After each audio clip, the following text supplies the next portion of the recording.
Price B to the Lord Jesus. இயேசு கிறிஸ்துவினால் உங்களுக்கு சமாதானமும் சந்தோஷமும் உண்டாவதாக. இன்னைக்கு பார்க்கவிருக்கிற வேத பகுதி சங்கீதம் 73வது அதிகாரம் வசனம் 3. Sam's chapter 73 verse 3. துன்மார்க்கரின் வாழ்வை நான் காண்கையில் வீம்புக்காரராகிய அவர்கள் மேல் பொறாமை கொண்டேன். ஆசாப் எழுதின இந்த சங்கீதத்துல துன்மார்க்கருடைய வாழ்க்கையை பார்க்கும்போது அவங்க மேல பொறாமை கொண்டேன்னு எழுதியிருக்காரு. துன்மார்க்கர்கள்னா யாரு? யோபுவை பற்றி பார்த்த பகுதியில சன்மார்க்கர்னா என்னன்றதை பார்த்தோம். நல்ல வழியில நடக்கிறவங்க. இந்த துன்மார்க்கர்கள் அப்படியே ஆப்போசிட், தவறான தீய வழிகளை நடக்கிறவங்க. அவங்கள பார்த்து ஆசா பொறாமை கொண்டேன்னு சொல்லி எழுதியிருக்காரு. அது மாத்திரம் இல்ல, அதற்கு மேற்படியான வசனங்கள்ல பார்த்தோம்னா அவங்களுடைய பெருமை அவங்கள சரப்பணி மாதிரி சுற்றி இருக்கு. அவங்களுடைய கண்கள் கொழுப்புனால எடுப்பா பாக்குது. அவங்க சீர்கெட்டு போய் அகந்தையா பேசுறாங்க. அவங்க சுகஜீவிகளா இருக்காங்க. ஆஸ்திய பெருக பண்றாங்க.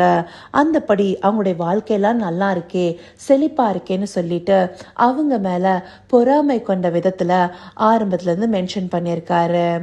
இங்க மாத்திரம் இல்ல, சங்கீதத்துல கூட 94வது அதிகாரம் 3வது வசனத்துல தாவீது எழுதியிருக்காரு, கர்த்தாவே துன்மார்க்கர் எதுவரைக்கும் மகிழ்ந்து துன்மார்க்கர் எதுவரைக்கும் களி கூர்ந்திருப்பார்கள்னு கேட்டிருக்காரு. இந்த மாதிரி அவர் மாத்திரம் இல்ல, எரேமியா கூட 12வது அதிகாரம் 1 வசனமும் 2வது வசனமும் எடுத்துட்டோம்னா ஆண்டவர் நீதிபரர்னு சொல்லிட்டு, ஆனாலும் நான் அவங்களோட ஒரு சில விஷயம் பேசும்படி வேண்டுகிறேன்னு சொல்லி, ஆகாதவர்களுடைய வழி வாய்க்கிறது என்ன, துரோகம் செய்து வருகிறவர்கள் அனைவரும் சுகித்திருக்கிறது என்ன, நீங்க தான் அவர்களை நாட்டினீங்க, வேர் பற்றி தேறி போக பண்ணீங்க, கண்ணி கொடுக்கிறவர்களாகவும் மாற்றிருக்கீங்க அப்படின்னு சொல்லி ஆண்டவர்கிட்ட அந்த குறைவுகளை பத்தி முறையிடுறாரு. ஆபுகு கூட 1 அதிகாரம் 13வது வசனத்துல, தீமையை பார்க்க மாட்டாத சுத்தக்கண்ணன் ஆகிய தேவன் நீங்க, ஆனாலும் அநியாயத்தை பார்க்கறது என்ன, துரோகிகளை நீங்க நோக்கி கொண்டிருக்கிறது என்ன, துன்மார்க்கர் தன்னை பார்க்கிலும் நீதிமானை விழுங்கும் போது நீங்க மௌனமா இருக்கிறது என்னன்னு சொல்லிட்டு கேள்வி எழுப்புறாங்க.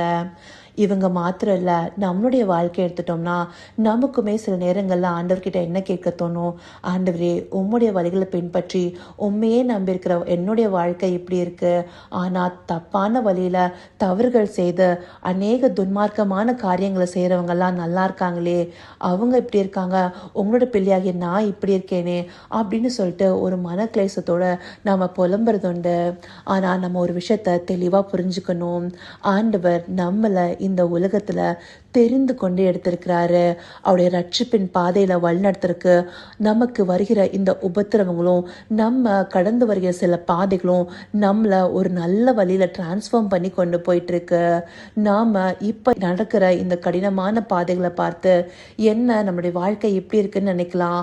ஆனா நம்மளோட வேதத்திலேயே எடுத்துட்டோம்னா அநேகர் அவங்களுடைய கடினமான பாதைகள்ல இருந்து தான் சரியான வழிகளை கற்றுக்கொண்டாங்க. தாவீது தன்னுடைய சங்கீதத்துல என்ன சொல்றாரு, நான் உபத்திரவப்பட்டது நல்லது, அதனால உங்களது பிரமாணங்களை கற்றுக்கொண்டேன்னு சொல்றாரு. அந்தபடி நம்மள சரியான வழிகளில் கொண்டு போறது ஆண்டவருடைய இந்த மாதிரியான பாதைகள் தான். தகப்பன் தான் நேசிக்கிற புத்திரனை இல்லையா செச்சிக்கிறாரு. ஏன் ஆசாப்பு இந்த சங்கீதத்துல இப்படி எழுதியிருந்தாலும் மேற்படியான வசனங்கள், அதாவது பின்பாதியில அவர் தெளிவா ஒண்ணு மென்ஷன் பண்ணியிருக்காரு, நான் இது வரைக்கும் சொப்பனம் காண்கிறவனை போல இருந்தேன், ஆனா இப்ப கண்விழித்து கொண்டேன். இவங்க எல்லாரும் இந்த மாதிரி இருந்தாலும் அவங்க எல்லாரும் அழிந்து போவாங்க, ஆனா நான் உங்களோட ஆலோசனைப்படி நடந்து நீங்க முடிவுல என்ன மகிமையில ஏற்றுக்கொள்வீங்க அப்படின்னு சொல்லி முடிக்கும் போது, அதாவது 28வது வசனத்துல சொல்றாரு, எனக்கோ தேவனை அண்டிக் கொண்டிருப்பதே நலம், நான் உமது கிரிகளை எல்லாம் சொல்லி வரும்படி கர்த்தராகிய ஆண்டவர் மேல் என் நம்பிக்கையை வைத்திருக்கிறேன் அப்படின்னு சொல்லி முடிக்கிறாரு. அது மாத்திரம் இல்ல, தாவீது கூட தன்னுடைய சங்கீதத்துல ஒரு வசனத்துல துன்மார்க்கர்கள் நல்லா பசுமையா தலைச்சிருக்காங்க, ஆனாலும் அவங்க ஒழிந்து போவாங்க, அவங்களுடைய அழிவு சடுதியில வரும் அப்படின்னு சொல்றாரு. இந்தபடியா ஆண்டவர் துன்மார்க்கர்களுடைய வாழ்வை கண்டுக்காம அசட்டை பண்ணி விட்டாலும் அவங்களுடைய வாழ்க்கை என்னமாய் போகும், அவங்களுடைய முடிவு என்னமாய் போகுங்கிறத நாம் அறிந்திருக்க மாட்டோம். நிறைய நேரங்களில் நாம் கூட இந்த உலக பிரகாரமாக இருக்கும்போது நம்ம சோஷியல் மீடியாஸில் சிலரோட வாட்ஸ்அப் ஸ்டேட்டஸில் அவங்க எப்படியெல்லாம் வாழ்க்கை தரத்தில் இருக்காங்க, எப்படியெல்லாம் தன்னுடைய வாழ்க்கையை சந்தோஷமாக கழிக்கிறாங்கன்னு பார்த்து நம்மளுடைய வாழ்க்கை இப்படி இருக்கே அப்படின்னு சொல்லிட்டு தொய்ந்து போகிறவர்களா இருக்கும். ஆனால் அது எல்லாமே மாயை தான். உண்மையாகவே அவங்களுடைய வாழ்க்கையில் டீப்பாக போய் பார்த்தோம்னா ஒரு மன நிம்மதியும் சமாதானம் கூட இல்லாமல் அவங்க இருக்கிறது தான் உண்மையாக இருக்குது. நிறைய பேரோட வாழ்க்கை அந்த மாதிரி இருந்தும் அவங்க பகட்டா வெளியில் இந்த மாதிரியான ஒரு விஷயத்த பிரதிபலிச்சுக்க மாத்திரம் செய்கிறாங்க. அவங்களுக்கு இருக்கிற மேன்மையை மாத்திரம் வெளியே காண்பிச்சுக்கிறாங்க.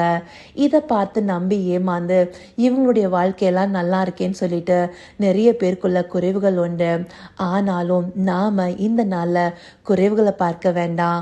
இங்கே எப்படி ஆசா உணர்ந்து கொண்டாரோ, தாவீது தன்னுடைய சங்கீதத்தில் நிறைய இடங்கள்ல இந்த மாதிரியான மனுஷங்க ஒரு நாளும் நிலைத்திருக்க முடியாதுன்னு சொல்லி குறிப்பிட்டிருக்காரோ, அந்தபடி நாமளும் உணர்ந்து கொள்ளணும்.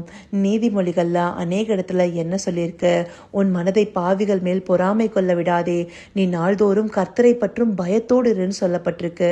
கொடுமையுள்ளவன் மேல் பொறாமை கொள்ளாதே, அவனுடைய வழிகளை ஒன்றும் தெரிந்து கொள்ளாதேன்னு சொல்லப்பட்டிருக்கு. பொல்லாத மனுஷன் மேல் பொறாமை கொள்ளாதே, அவர்களோடு இருக்கவும் விரும்பாதே அப்படின்னு சொல்லப்பட்டிருக்கு. இந்தபடி இந்த மனிதர்களுடைய அழிவு வேறு விதமா இருக்கும். ஆனா நாம கர்த்தருடைய கரத்துல நம்ம எப்படி இருக்கோங்கிறத ஒரு நிமிஷம் நிதானிச்சு பார்த்தோம்னா நம்முடைய வாழ்க்கை சரியாகவே நடத்தப்படுது அப்படிங்கிறத புரிந்து கொள்வோம். இந்த கடினத்தின் பாதைகள் எல்லாம் என்னை சரியான ஒரு இடத்துல கொண்டு போய் சேர்க்கவே அப்படிங்கிறதையும் உணர்ந்து கொள்வோம். இதை நாம அறிந்து கொள்வதற்காகவே தேவன் இந்தப்படியான வார்த்தைகள் நம்மளுக்கு காண்பிக்கிறாரு. அதற்காக அவருக்கு நன்றி தெரிவிப்போமா? கர்த்தாவே, தேவாதி தேவனே, உமக்கே இந்த வேளை நன்றி தெரிவிக்கிறோம் ராஜா. அநேக தரம் நாங்களும் துன்மார்க்குடைய வாழ்க்கையை பார்த்து அவங்க சுகஜீவிகளாக இருக்காங்க, அவங்களுடைய வாழ்க்கை ஆண்டவரால் கண்டு கொள்ளப்படுவதில்லையா, அவங்களுடைய இந்த நியாயக்கேடுகள் கேட்கப்படுவதில்லையான்னு சொல்லிட்டு புலம்பிருக்கோம் தகப்பனே. ஆனாலும் ராஜா அப்பா, எங்களோடு தேவன் இருந்து எங்களை இந்த உலக வாழ்க்கையிலிருந்து பிரித்தெடுத்து அப்பா இந்த உபத்திரவங்களுக்கு மத்தியிலும் எங்களோடு கூடவே இருந்து உங்களுடைய உள்ளங்கைகள் எங்களை வரைந்து வைத்து பார்த்து கொண்டிருக்கீங்களே தகப்பனே.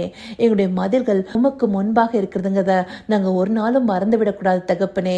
இந்த பாதைகள் எல்லாமே எங்களை நல்வழிப்படுத்தி எங்களை சன்மார்க்கர்களாய் மாற்றவே உதவி செய்யுதுங்கிறத நாங்கள் அறிந்து கொண்டு உம்முடைய வழிகளை பின்பற்றி நாங்கள் உபத்திரப்படுகிறது நல்லது. அதனால உம்முடைய பிரமாணங்களை கற்றுக்கொள்கிறோம். அது மாத்திரம் இல்லை, உபத்திரப்பட்ட நீங்க எங்களோடு கூட இருந்து எங்களுக்கு ஜெயத்தை தருகிறவரா இருப்பீங்க அப்படிங்கிறத உணர்வுள்ள இருதயத்தோட பார்க்கறதுக்கு அனுதினமும் எங்களுக்கு கிருபை பாட்டுங்க ராஜா அப்படின்னு நடத்த போயிரு தயவிற்காய் நன்றி. சகலவித துதி மகிமை கனம் யாவும் ஒருவருக்கே செலுத்தினோம். இயேசு கிறிஸ்துவின் மூலமாய் வேண்டிக் கொள்கிறேன் பிதாவே. ஆமென், ஆமென்.